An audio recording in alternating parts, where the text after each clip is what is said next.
nampak dengan jelas ya? Nampak ya. Oke. Nah, ini evaluasi pendidikan, ini referensinya. Referensinya itu ada 4. Nah, Bapak menyarankan 4 buku. Cuma yang 1, 2, dan 4-nya ini mungkin agak susah dicari. Cuman Bapak hanya menyarankan Anda membaca buku Ibu Suharsini Arikunto ini, yaitu dasar-dasar evaluasi pendidikan Bumi Aksara. Itu aja minimal Anda baca ya. Baik, Pak. Nah, sekarang kita lihat.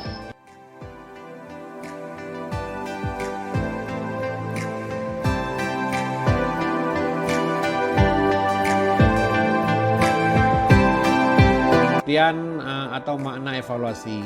Makna evaluasi ini Anda bisa baca sendiri, sudah dikirim.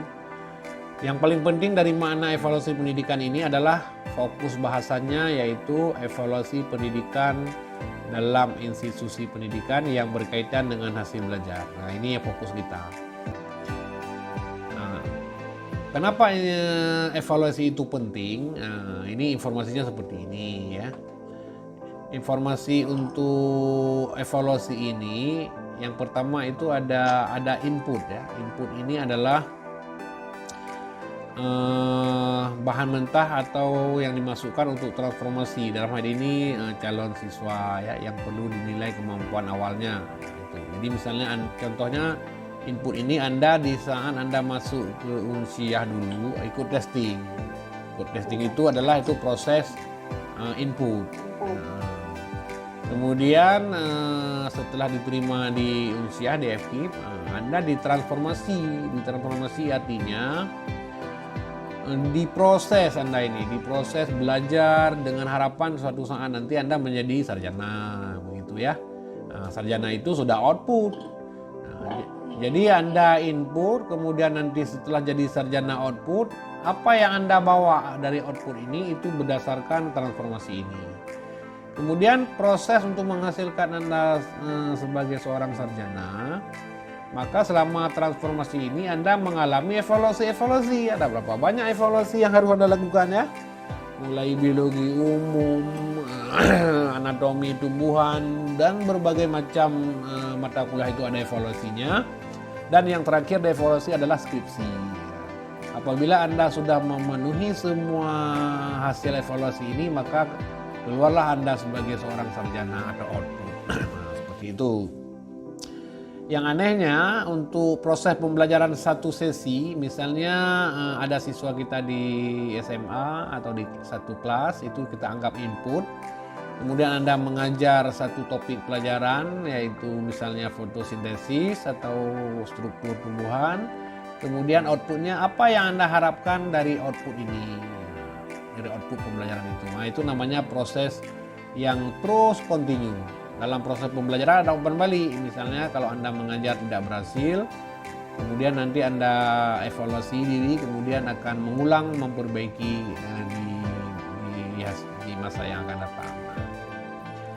Kemudian yang menyangkut dengan transformasi harus Anda pahami di sini. Transformasi itu mesin yang bertugas mengubah bahan mentah menjadi bahan jadi, yang meliputi apa misalnya? Siswa sendiri, kalau di universitas berarti Anda. Kemudian guru dan personel lainnya, ya kalau di perguruan tinggi adalah dosen, ya mesin-mesin yang membuat proses itu. Kemudian bahan pelajaran, pustaka, buku dan sebagainya. Kemudian metode mengajar yang digunakan. Nah, bagaimana metode yang paling baik? Seperti hari ini metode jarak jauh ya. Kemudian sistem evaluasi yang kita gunakan. Nah, evaluasi bermacam-macam evaluasi ya. Jenisnya ada objektif test, ada subjektif test, ya, essay bahasa sehari-hari. Kemudian ada sarana penunjang. Nah, sarana penunjang seperti hari ini ya, ada komputer, ada HP, ada internet ya. Kalau hari-hari itu ada ruangan, ada bangku. Kemudian sistem administrasi. Sistem administrasi ini yang menyangkut dengan sistem administrasi Anda, misalnya di Prodi, ada registrasi, ada pemrograman, macam-macam. Ada KHS, KRS, dan macam-macam, perwalian. Nah, itu semuanya itu adalah proses transformasi terlibat dalam proses evaluasi.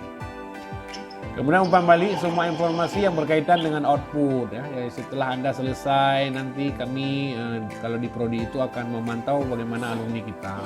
Kalau dalam proses pembelajaran, setelah proses pembelajaran berlangsung kita lihat keberhasilan kita dalam proses pembelajaran. Nah, ini dalam suatu institusi ya.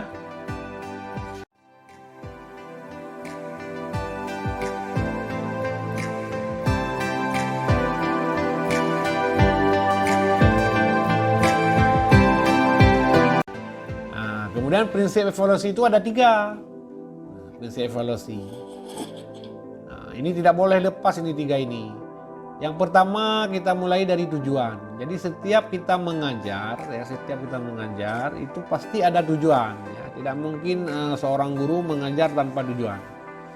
Nah, misalnya hari ini Bapak mengajar dengan tujuan agar mahasiswa mampu memahami tentang istilah-istilah yang digunakan dalam evaluasi pembelajaran. Nah, itu tujuannya.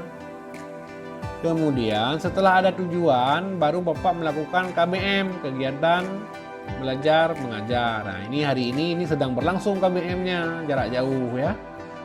Kemudian setelah berlangsung KBM, nanti ada evaluasi. Nah, evaluasi itu contohnya ya produk atau karya Anda nanti setelah selesai kuliah semuanya. Nah, jadi ini selalu tidak bisa dipisahkan satu dengan yang lain. Nah, ini namanya hubungan triangulasi ya, hubungan triangulasi dalam proses pendidikan. Jadi semua kita dalam melaksanakan pembelajaran tidak terlepas dari ketiga ini yang paling utama. Nah, nanti ini dituangkan biasanya dalam RPP, rencana pembelajaran. Nah, seperti itu.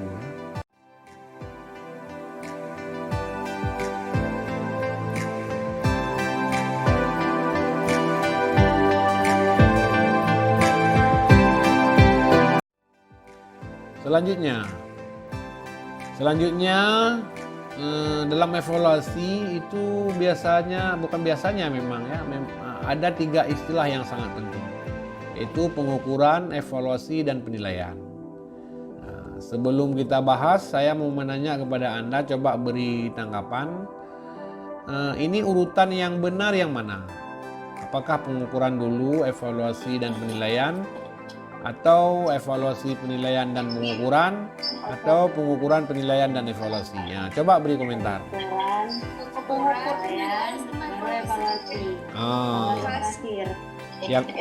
Yang terakhir, ya evaluasi terakhir ya, evaluasi terakhir. Berarti kalau urutannya mengukur dulu, Pengukuran, kemudian menilai dan evaluasi. Ya, oke. Ini contoh kasus. Nah, bisa baca ya? Bisa ya. Contoh kasusnya, seorang guru melakukan tes tertulis terhadap 30 siswa di akhir sesuatu kegiatan pembelajaran dengan menggunakan soal pilihan ganda sebanyak 10 soal ya. Hasil tes tersebut menunjukkan 5 orang siswa dapat menjawab dengan benar ke 10 item. Jadi 5 orang siswa 10 soal jawab dengan benar. 10 orang dapat menjawab 5 item ya. Hanya 5. Selebihnya hanya bisa menjawab 2 item. Nah, oleh gurunya dari hasil tes ini, siswa menjawab ke 10 item itu dengan benar, oleh gurunya dikategorikan siswa pintar. Sedangkan yang lainnya dikategorikan siswa kurang pintar. Menurut Anda, dari 1, 2, 3 ini, mana kegiatan mengukur yang B ini? mengukur nomor 1. Hah? Mengukur nomor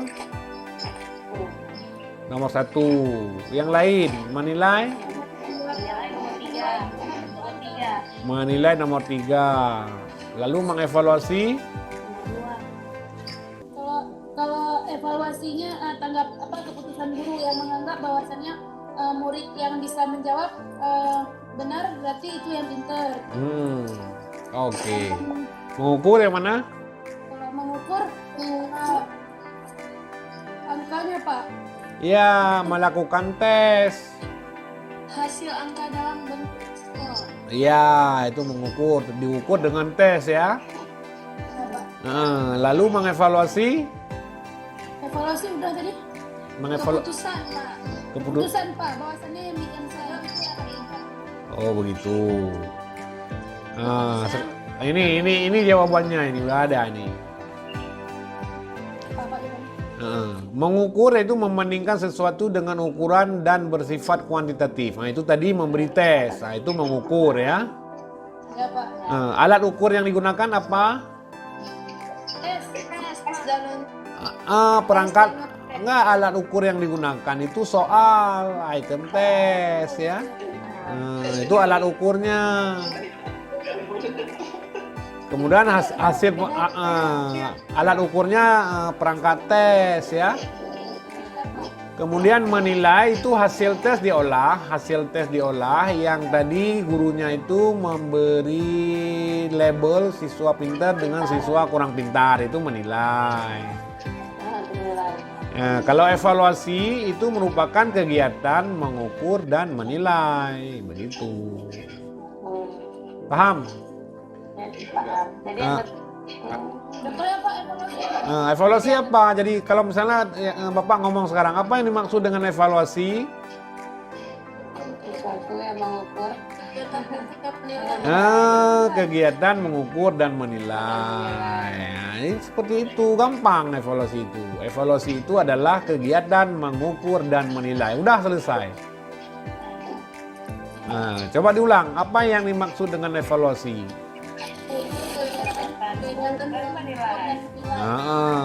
Mengukur pakai alat apa? Soal Perangkat tes ya. Menilai, memberi keputusan terhadap hasil pengukuran. hasil tes. Contohnya begini. Kalau Anda lulus mata kuliah dengan A, itu apa namanya? Itu nilai. Nilai, benar. Saya lulus mata kuliah dengan 90. Itu skor ya, hasil pengukuran. Jadi 90 itu A, maka kegiatannya adalah evaluasi. Oke ya.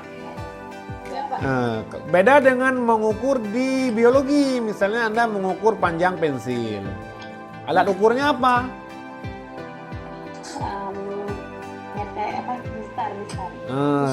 Mistar. Kalau Anda mengukur berat badan,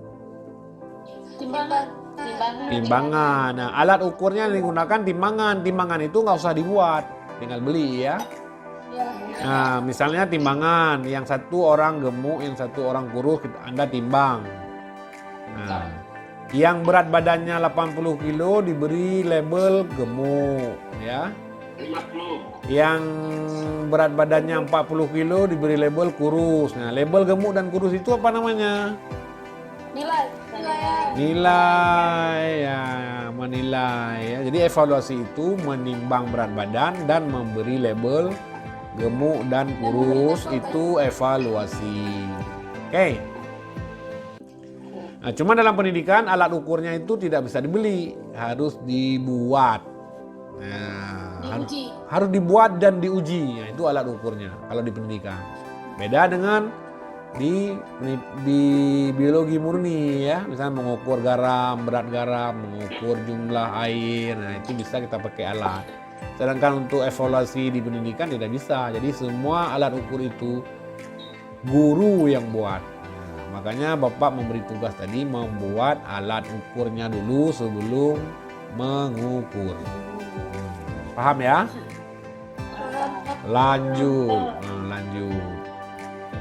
Jadi istilah asing, jangan Anda nanti bingung dengan istilah asing ya. Ada istilah asing disebut dengan measurement ya. Itu sama dengan pengukuran. Penilaian ada juga di istilah asing disebut evaluation ya. Tapi yang kita pakai adalah evaluasi ya, evaluasi. Nah, ini yang kita pakai.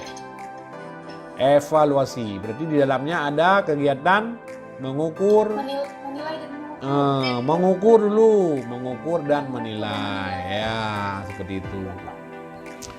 Kemudian ini pedoman. Pedoman untuk mengukur dalam pendidikan itu ada penskoran. Ini juga mungkin sudah sampaikan sama Ibu Ulfa. Nah, bagaimana cara menskor hasil belajar? Hasil kerja menskor diperoleh dengan menjumlahkan angka-angka bagi setiap item tes yang dijawab betul. Nah, contohnya ada lembar jawaban ya. Nah, misalnya kita buat soal 50. Kita beri kalau siswa bisa menjawab satu soal, berapa skornya? 2. 2. Kalau kita membuat soal 25 item, siswa bisa menjawab satu item, berapa skornya? 4 ya. 2,5. Nah, 2,5 ya, seperti itu.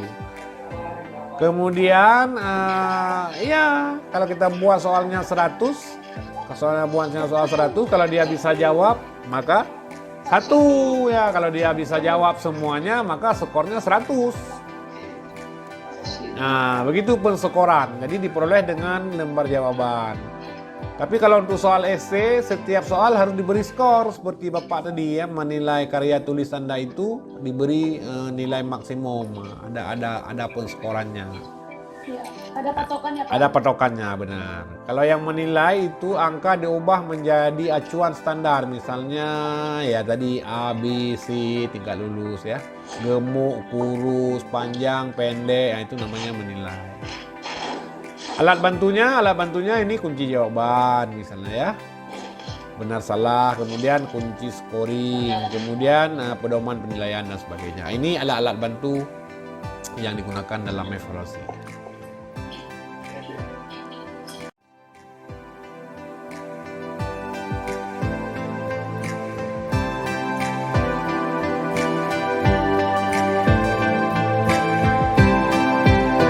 Selanjutnya ada lagi assessment ya. Assessment. Istilah assessment ini bisa Anda baca, beberapa ahli memberi definisi ya. Tapi yang kita pakai yang paling akhir aja ini. Menurut National Science Education Standard ya. Istilah assessment didefinisikan suatu proses yang sistematik dan multitahap yang melibatkan pengumpulan dan penafsiran data tentang pendidikan. Nah, ini yang kita pakai assessment. Jadi pengertian asesmen ini itu bahagian dari evaluasi ya. Jadi tidak terpisah dia. Jadi evaluasi ini ada proses pengumpulan data melalui testing, melalui pengukuran dan sebagainya, dan melalui asesmen. Jadi melalui asesmen, melalui pengukuran, melalui tes dan sebagainya dikumpulkan data lalu melakukan penilaian dan memberi evaluasi. Ya ini kedudukannya dulu. Jadi asesmen ini kalau Anda membaca di buku di mana-mana ini merupakan bahagian dari evaluasi. Nah, contohnya seperti ini. Nah, seperti ini. Metode asesmen. Ada berapa semuanya metode asesmen? 17 ya. Ada 17 metode asesmen, 17 ini. Nah, kita lihatlah satu-satu. Yang pertama benar salah ya. Yang kedua multiple choice ya. Ini yang Anda buat nanti. Kemudian mencocokkan, kemudian jawaban singkat. Nah, ini disebut dengan tradisional assessment. Nah, ini sebenarnya metode mengumpulkan data ya, metode mengumpulkan data. Kemudian ada essay, ada paper, ada project, sampai ke interview. Interview ini seperti ujian, misalnya ujian sarjana, ini interview. Nah, jadi singkat ceritanya begini, asesmen ini memberi keputusan akhir dalam suatu evaluasi itu dengan berbagai macam data, ya. Nah, contohnya, kalau Bapak tadi sudah ngomong ke Anda bahwa Bapak tidak buat ujian, tetapi yang dicari adalah project, paper ini. Jadi laporan kerja Anda ini paper, ini yang Bapak gunakan sebagai alat evaluasi. Ada juga yang menggunakan multiple choice, ada yang menggunakan juga essay, ya berbagai macam. Jadi semuanya harus kita kumpulkan data untuk memberi keputusan akhir. Jadi contoh dalam kuliah misalnya Bapak memberi nilai Anda itu bukan semata-mata hasil tes. Nah, salah satunya adalah hadir dihitung, tugas dihitung, tes dihitung, bertanya dihitung. Jadi semua data yang kita kumpulkan itu akan memperoleh skor total. Dari skor total itulah baru diberi keputusan A, B, C, dan D. Nah, jadi asesmen ini metode mengumpulkan data dari dengan berbagai macam metode untuk memberi keputusan akhir. Nah, jadi begitu asesmen ya. Iya, Pak. Paham nggak? Paham. Paham. Jadi nanti Anda kalau jadi guru nanti suatu saat janganlah ujian itu diberikan sekali dengan esai. Itu tidak mencakup memberi keputusan akhir pada siswa. Berarti harus pakai multi point, Pak. Iya, multi point. Contohnya Bapak sendirilah di lokal ya. Misalnya hadir. Anda sekali hadir saja itu sudah diberi nilai. Nanti kan nilai itu dikumpulkan kan? Kemudian tugas. Kemudian ada apa lagi? Nanti dikumpulkan. Oh, skor Anda 90. 90 itu Anda wajib diberi label A. Nah. Apalagi kalau dinilai misalnya keaktifan dalam kelas. Anda selalu aktif, itu juga mendapat perhatian. Jadi memberi keputusan akhir kepada siswa itu tidak semata-mata hanya satu kali tes saja. Sudahlah menentukan nasib Anda A, B, C, dan D. Nah, ini yang sering banyak. Asesmen ini proses mengukur dengan menggunakan berbagai macam metode. Metode ya untuk mengumpulkan data. Nah, ini datanya mau pakai metode apa boleh. Nah, ada yang nanya, apakah Bapak dalam ujian semuanya kita pakai sekaligus? Ya tidaklah ya kan. Mana materi-materi yang bisa kita pakai. Misalnya Bapak menggunakan paper, nanti suatu saat nanti ada interview, suatu saat kita mungkin ada checklist dan sebagainya ya. Nah, checklist ini termasuk kehadiran nih checklist. Hadir tidak, nah, begitu ya. Itu kan checklist. Nah, kalau dipanggil nama hadir. 1. Oh, tidak hadir, kita beri 0. Nah, itu namanya termasuk checklist ya. Oke, kita lanjut.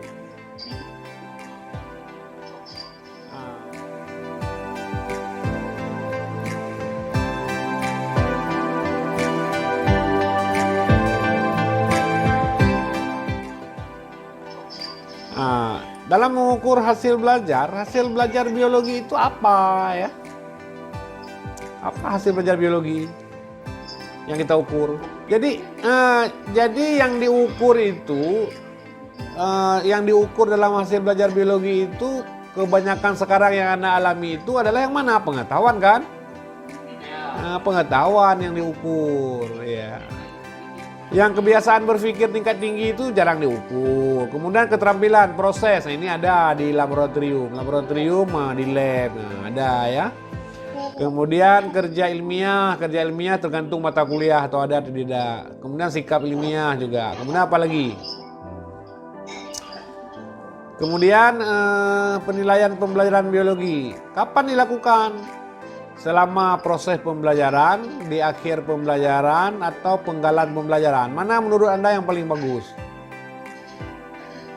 Pada saat pembelajaran. Harus dilakukan selama proses pembelajaran penting. Di akhir pembelajaran juga penting. Kemudian penggalan pembelajaran. Misalnya kalau Bapak di anatomi dulu habis sel dilakukan evaluasi, habis jaringan dilakukan evaluasi. Itu namanya penggalan ya. Jangan kuliah terus misalnya dari awal semester sampai akhir semester. Di akhir semester diberi soal 2 biji.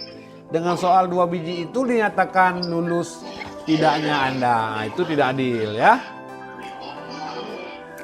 Kemudian selain kognitif ya, selain pengetahuan yang diukur, performa juga harus diukur ya, kinerja Anda, misalnya kemampuan, keterampilan Anda ya, kemudian sikap. Ini sikap juga paling penting ini. Salah satu contoh sikap yang tidak baik, telat masuk kuliah. Kemudian sikap yang tidak baik kalau lagi kuliah ngobrol ya. Nah, itu sikap itu termasuk dinilai itu.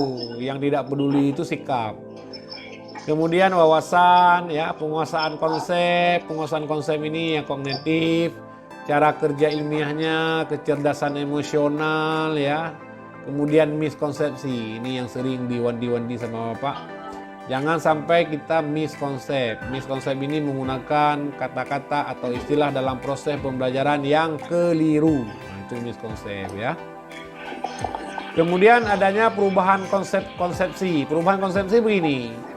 Sebelum Anda kuliah, Anda ada mengetahui pelajaran tertentu, bawaan namanya. Setelah proses kuliah, ada proses perubahan. Nah, itu juga harus kita ukur, ya. Nah, itu namanya perubahan. Kalau tidak ada perubahan, berarti kuliahnya sia-sia dong, ya. Dan yang terakhir, hasil belajar. Hasil belajar yang diharapkan dalam evaluasi itu melibatkan kemampuan, ability. Jadi Anda tidak hanya menghafal, ya. Misalnya belajar anatomi tidak ada. Memang harus mampu kita. Jadi kalau Anda di label lulus mata kuliah A itu benar-benar A. Itu namanya memiliki kemampuan memang, ya. Jadi nanti lulus mata kuliah A ditanya apapun dengan mata kuliah tersebut tidak tahu. Itu tidak memiliki kemampuan namanya, ya. Kemudian yang diharapkan dari evaluasi itu bukan sesaat. Jadi bukan ya sekedar mengingat di lokal, keluar dari lokal dan tempat belajar ya hilang informasinya, tidak sesaat. Kemudian hasilnya bervariasi, multi data. Ini tadi di assessment. Jadi jangan digunakan satu data, misalnya data tes saja jangan, ya. Kemudian dijaring dengan berbagai cara, multi metode. Jadi seperti tadi yang Bapak bilang, ada kehadiran, tugas, macam-macam, ujian 1, ujian 2, presentasi, semuanya kita nilai.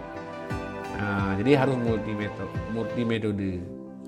Kemudian akan bertahan lama dan hasil belajar biologi itu berupa konsepsi, kemudian akan menghasilkan konsep ilmiah. Ya, inilah hasil belajar yang diharapkan dalam proses pembelajaran di biologi. Saya rasa bukan biologi aja, hampir semua mata pelajaran seperti itu, ya. Selanjutnya, instrumennya. Instrumen hasil belajar biologi itu dapat digunakan misalnya macam-macam instrumen. Penampilan Anda, ya.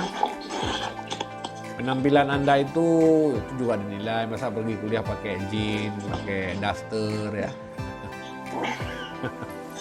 Nah, tapi kuliah hari ini ada yang pakai duster nampaknya, ya. Ya, semua Pakai duster.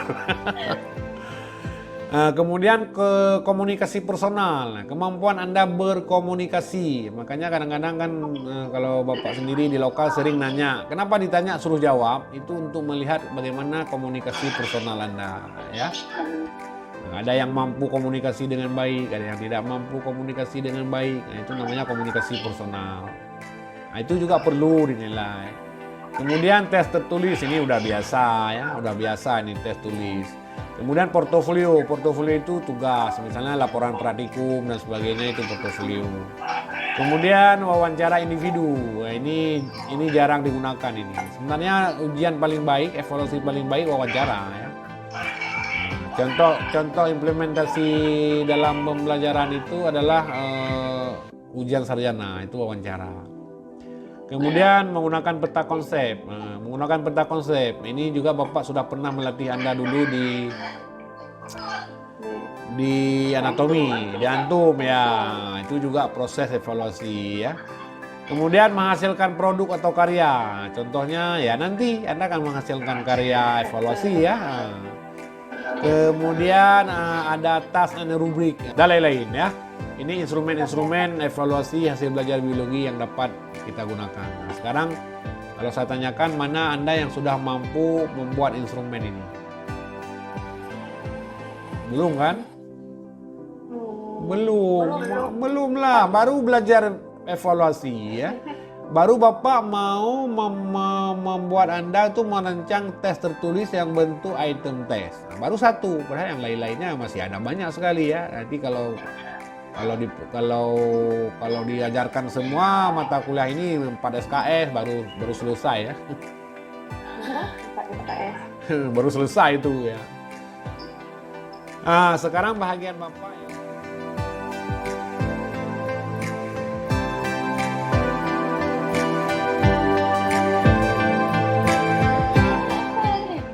Bapak hanya tugas memberi tes.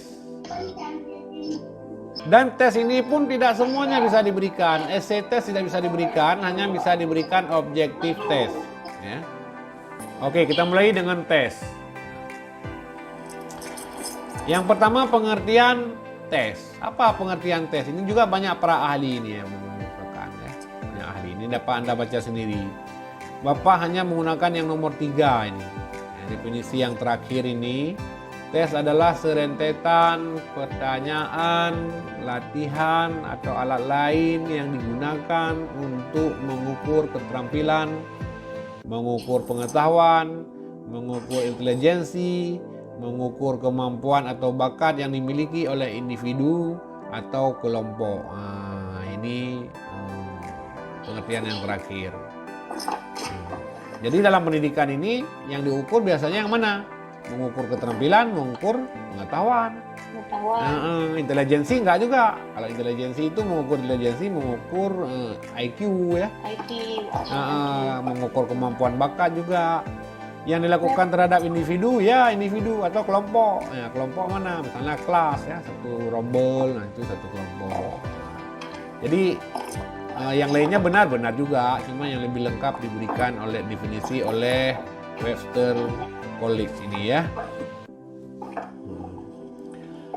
Kemudian pengelompokan tes. Nah, pengelompokan tes mungkin Anda belum pernah menjadi guru ya, belum menjadi guru.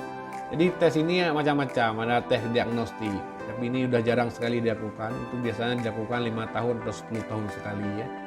Kalau di sekolah bisa kita gunakan tes diagnostik itu untuk melihat kelemahan-kelemahan siswa dalam belajar.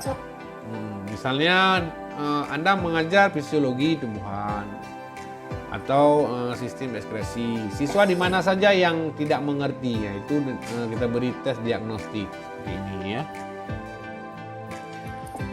Sama dengan dokter. Dokter itu kalau ada pasien kan didiagnosa dulu, habis didiagnosa baru diberi terapi.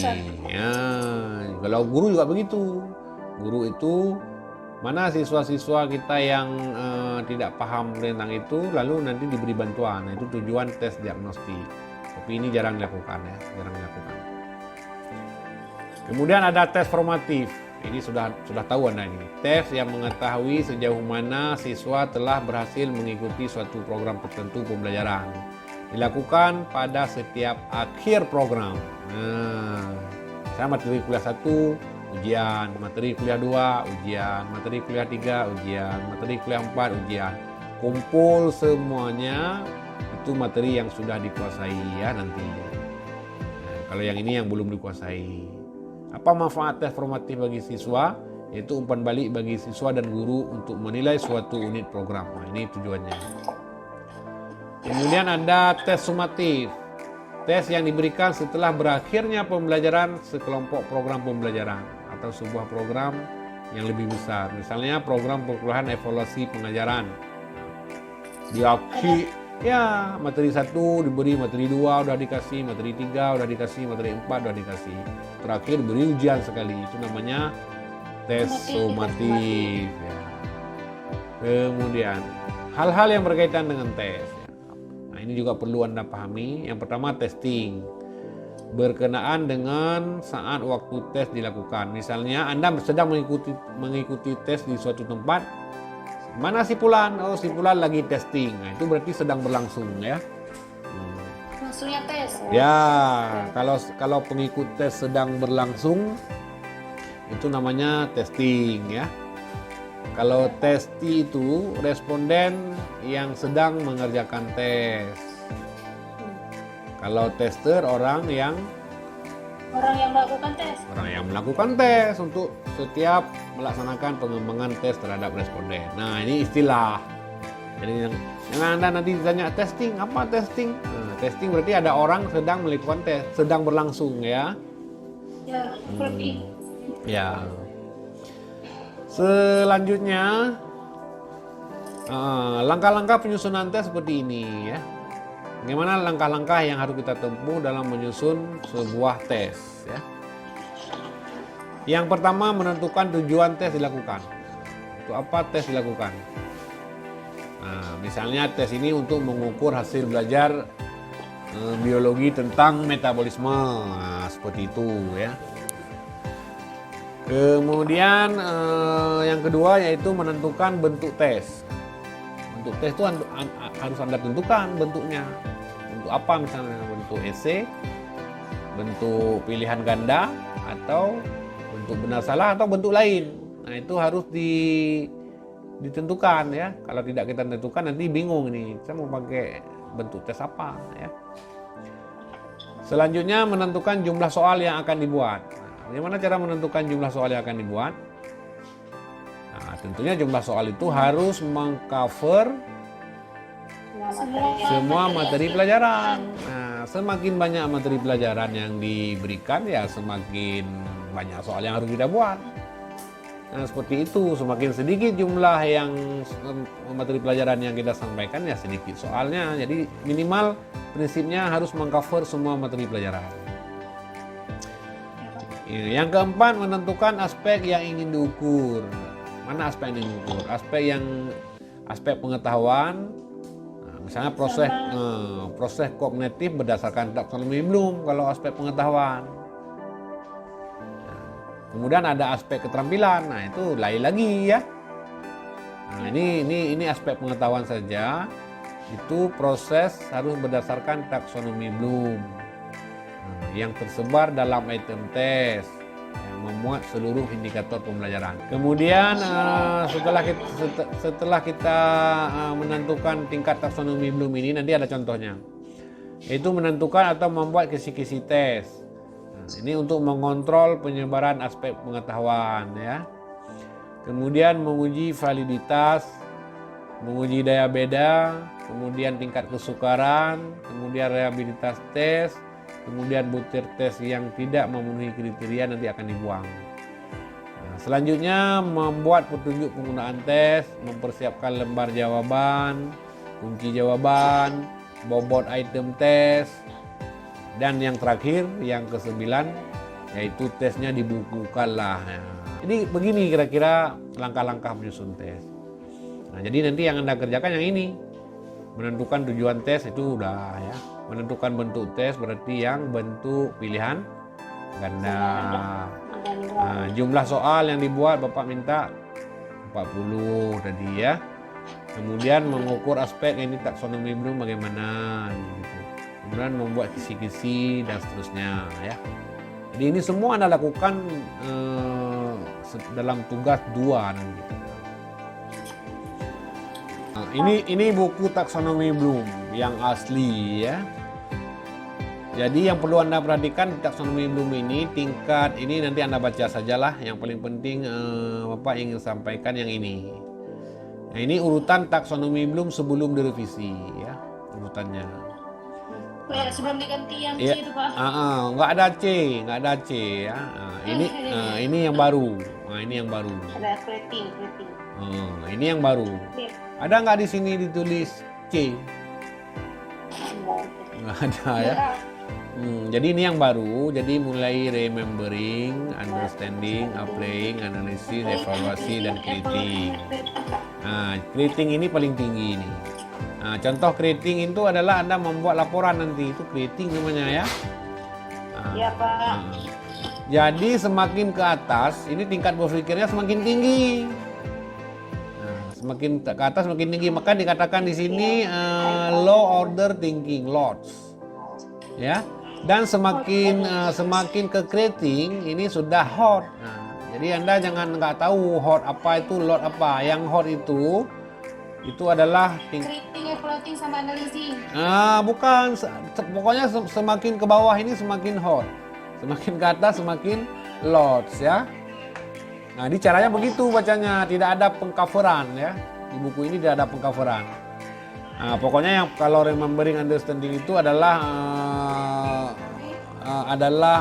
sangat rendah. Remembering lah sangat rendah ya.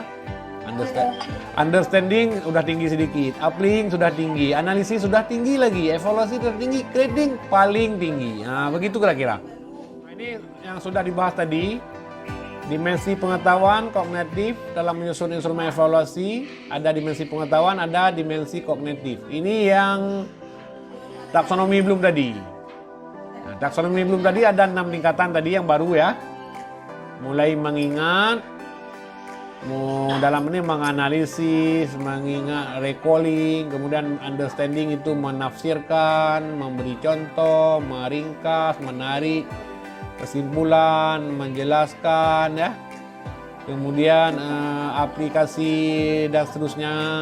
Kemudian menganalisis, mengukur, pengukuran, mengorganisir, menemukan makna, dan evaluasi, memeriksa, membuat itu, merumuskan, generating, merencanakan, applying, dan produk. Nah ini. Jadi ini semua istilah-istilah kata kerja yang digunakan untuk mengukur tingkat pemahaman siswa berdasarkan taksonomi Bloom. Nah, jadi seperti itu ya. Kemudian yang digunakan ini adalah untuk semua jenis soal. Kalau esai bisa misalnya memakai kata-kata menjelaskan. Tapi kalau untuk COS tidak ya. Jadi kalau untuk COS itu hindari kata-kata menjelaskan, hindari kata-kata menyebutkan, hindari kata-kata mendeskripsikan. Nah itu dihindari. Ya seperti itu ya. Jadi untuk menjelaskan boleh gitu. Jadi ini kira-kira taksonomi Bloom yang kita gunakan dalam menyusun soal nanti. Soalnya soal apa begitu. Jadi di sini ada kan nggak ada istilah ya, C itu nggak ada ya, nggak ada. Jadi pakailah istilah-istilah yang sendiri ini, seperti itu. Jadi dalam menggunakan istilah-istilah taksonomi ini itu hindari kata-kata menjelaskan ya, untuk soal COS ya, kemudian menyebutkan tuh hindari, nggak dipakai. Nah, jadi ini Anda pakai nanti kata-kata di dalam taksonomi Bloom. Jadi jangan pakai istilah C1, C2 dan seterusnya. Ini contoh kisi-kisi ya, contoh kisi-kisi dalam penyusunan tes. Nah, itu kita Anda mulai dari sinilah. Ini materi pokoknya ini, ya kan? Nanti misalnya Anda memilih materi apa misalnya ini seperti Bapak susun ini adalah tentang sel tumbuhan ya. Jadi materi pokoknya ada pengetahuan umum, ada dinding sel, ada nokta. Kemudian nokta ini kalau Anda rinci boleh lagi ya.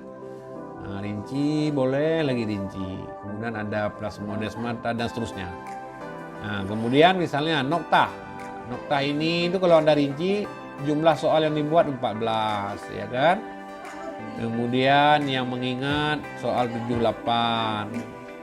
Kemudian yang memahami soal nomor 943. Yang mengaplikasi tidak ada. Kemudian yang menganalisis banyak ini ya. Nah, jadi begini buat kisi-kisi namanya. Jadi di atas ada mengingat, ada memahami, ada mengaplikasi, ada menganalisis, evaluasi, dan create. Kemudian di sini materi pokok ya. Kemudian ada indikator lagi, ada indikator dan seterusnya. Jadi jumlah Anda nanti yang Anda membuat remembering ini itu jumlahnya paling banyak 10% dari jumlah soal yang Anda buat. Kalau Anda buat soalnya tadi 40, berapa tadi minta? 40 ya. Berarti yang remembering ini paling banyak ya 4 biji ya. Selebihnya boleh tersebar ke sini. Itu boleh tersebar ke sini semua. Nah, seperti itu.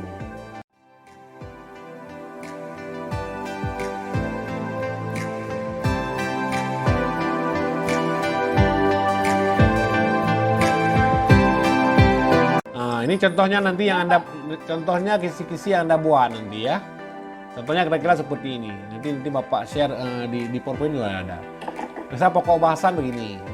KD proses metabolisme reaksi enzim dalam makhluk hidup. Nah, sub pokok bahasanya pengetahuan umum metabolisme, ya kan? Breakdown materinya diuraikan di sini. Pengetahuan umum metabolisme apa saja? Pengertian metabolisme, fungsi metabolisme, macam-macam metabolisme, terminologi istilah dalam metabolisme. Nah, indikatornya apa? Indikatornya per materi. Nah, Indikator siswa mampu mendefinisikan pengertian metabolisme. Siswa ini satu indikator ini, satu sub materi ini satu indikator. Nah, soalnya nanti bisa banyak. Nah, contohnya begini yang C. Macam-macam metabolisme. Siswa mampu membedakan proses metabolisme. Soalnya ada 2, duduknya di memahami. Ya, seperti itu. Terminologi istilah. Indikatornya siswa mampu mengerti terminologi. Soalnya ada 3.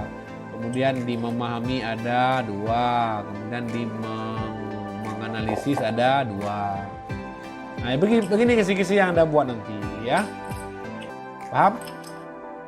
Nampak. Nah, kalau sudah paham,